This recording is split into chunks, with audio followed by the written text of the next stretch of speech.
Dan wartawan kami bersedia di beberapa lokasi di lapangan di Malaysia dan juga di Indonesia. Fauzi Zain berada di ibu kota Jakarta. Mawati Ramayah berada di WTC, pusat pungutan undi untuk warga Indonesia terbesar di Malaysia. Lebih 200,000 pengundi berdaftar katanya yang dijangka akan mengundi di WTC. Fadila Sulaiman berada di Kuching, juga populasi yang agak signifikan warga Indonesia di sana yang akan mengundi di Malaysia, di Kuching dan juga Petrus Bernat. Kita akan berlintas langsung sebentar saja lagi yang berada di Tawau, juga menyaksikan ribuan warga Indonesia yang akan mengundi. Tapi kita akan pergi ke Fauzi Zain terlebih dahulu di Jakarta. Fauzi, di mana dan apa yang terkini?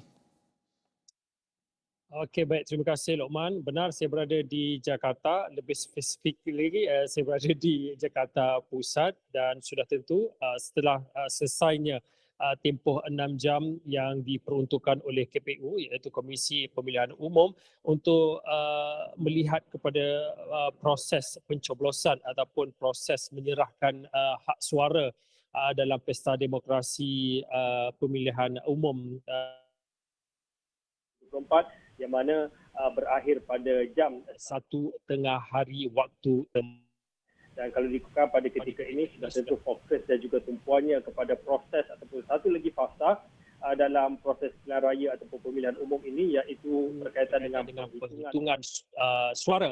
Dan bercakap tentang penghitungan suara, satu lagi aspek yang dinanti-nantikan adalah berkaitan dengan quick count ataupun hitung cepat yang mana KPU sebelum ini telah pun menetapkan ataupun telah pun memberi hak kepada kebenaran kepada 81 lembaga survey untuk melakukan quick count tersebut dan antaranya adalah lembaga kedai kopi dan saya kini berada di salah satu lokasi lembaga survey ataupun lembaga survey kedai kopi ini untuk membawakan sebentar nanti hasil ataupun berapa sebenarnya quick count, siapa yang mendahului dan berapa kiraannya, tetapi kami difahamkan hanya dibenarkan, KPU hanya membenarkan pada jam 3 siang ataupun 3 petang ini waktu tempatan dibenarkan dipapar ataupun ditayangkan kepada umum berapa hasil quick count secara keseluruhan. Okey, saya nak bersama dengan pakar komunikasi lembaga survey kedai kopi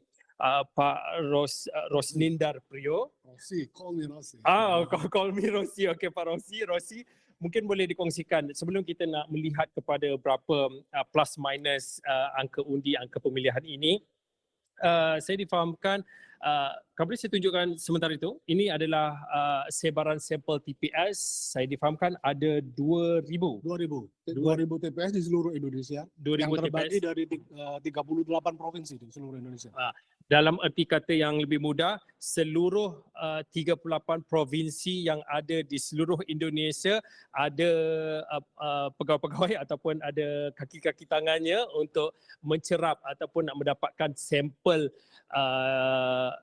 sampel yang disebutkan dalam metod pengambilan sampel adalah multi-stage random sampling. Saya nak minta Pak Rosi untuk mungkin beri sedikit gambaran tentang bagaimana metod ataupun cara sampel dilakukan.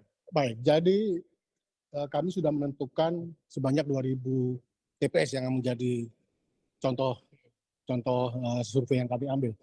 Nah, dari 2,000 ini tersebar di 38 provinsi.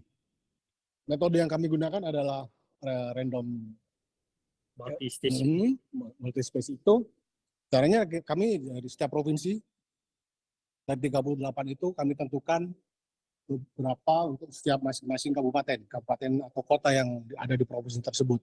Sistemnya random maksudnya, random. Jadi manapun yang sekiranya menurut kami ini ya sudah itu yang kami pilih. Kemudian dari provinsi ke kabupaten atau kota, baru ke kecamatan, ke kelurahan, sampai ke tingkat TPS.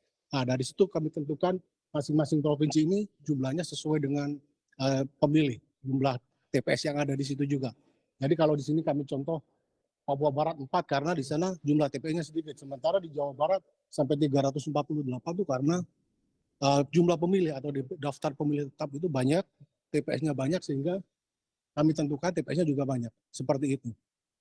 Perlu saya ingatkan ini adalah nanti bila hasil quick count tu akan disiarkan ataupun akan dikongsikan di layar putih, kerana semua dapatan daripada sampel ni akan disalurkan di satu tempat yang lain dahulu sebelum dikongsikan kepada khalayak umum. Tapi untuk waktu ini mungkin Rosie mungkin boleh kongsikan tentang ketepatan hasil quick count ini.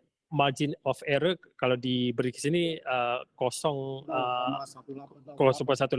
tapi bagaimana nak memberi sedikit gambaran ketepatan itu berdasarkan quick count, hasil quick count dan juga keputusan rasmi nanti. Jadi jumlah TPS yang kami pilih adalah 2.000. Setiap TPS kira-kira sekitar 100 orang. Jadi ada jumlah 200.000 sampling ya.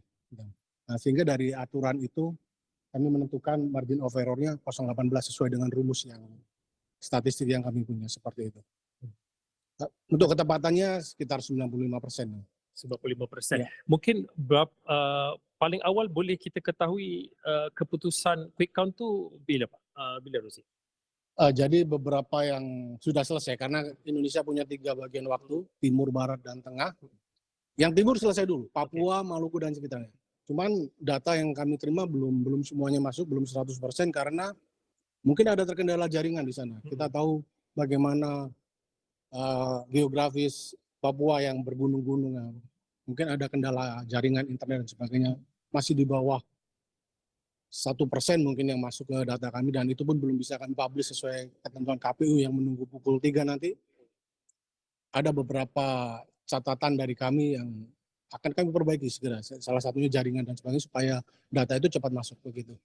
Okey. Dan mengambil kira, saya pergi ke sini untuk beri sedikit gambaran yang lebih luas sebab nanti bila skrin layar itu boleh ditayangkan, nanti kita boleh siarkan kepada anda semua. Tapi mungkin juga boleh dikongsikan. Saya berada di Jakarta ataupun buat tinjauan di beberapa TPS. Sejak awal pagi tadi hujan lebat dan dilaporkan ada beberapa puluh TPS yang ditenggelami air kerana banjir. Adakah dengan mengambil kira situasi itu juga akan memberi tantangan kepada pihak lembaga survey untuk nak mengumpulkan data ataupun bagaimana kita nak fahami tentang itu? Tentu ketika terjadi banjir atau musibah apapun akan mempengaruhi kinerja kami seperti itu. Itulah yang menjadi kendala nantinya ketika quick count itu tidak bisa secepat yang kami perkirakan sebelumnya. Nah, itu kendala-kendala kami. Seperti itu. Harus siap. Tapi kami sudah mengantisipasi mungkin mengganti TPS lain atau apa yang belum kami putuskan. Segera mungkin itu nanti.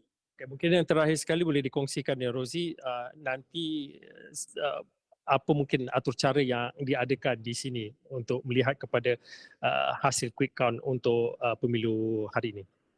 Kami belum bisa menjawab. Tunggu nanti setelah pukul 3. Okey, baik. Nanti seperti yang Pak Ros Nindar katakan, bisa belum boleh menjawab dan pastinya kami akan bawakan perkembangan berkaitan dengan quick count. Bukan hanya di satu tempat, ada beberapa kawasan lagi lain yang perlu kami buat tinjauan, khususnya melihat kepada quick count ataupun hitung cepat bagi pemilihan umum 2024. Lokman, saya kira itu saja untuk waktu ini. Kita kembali bersama Lokman.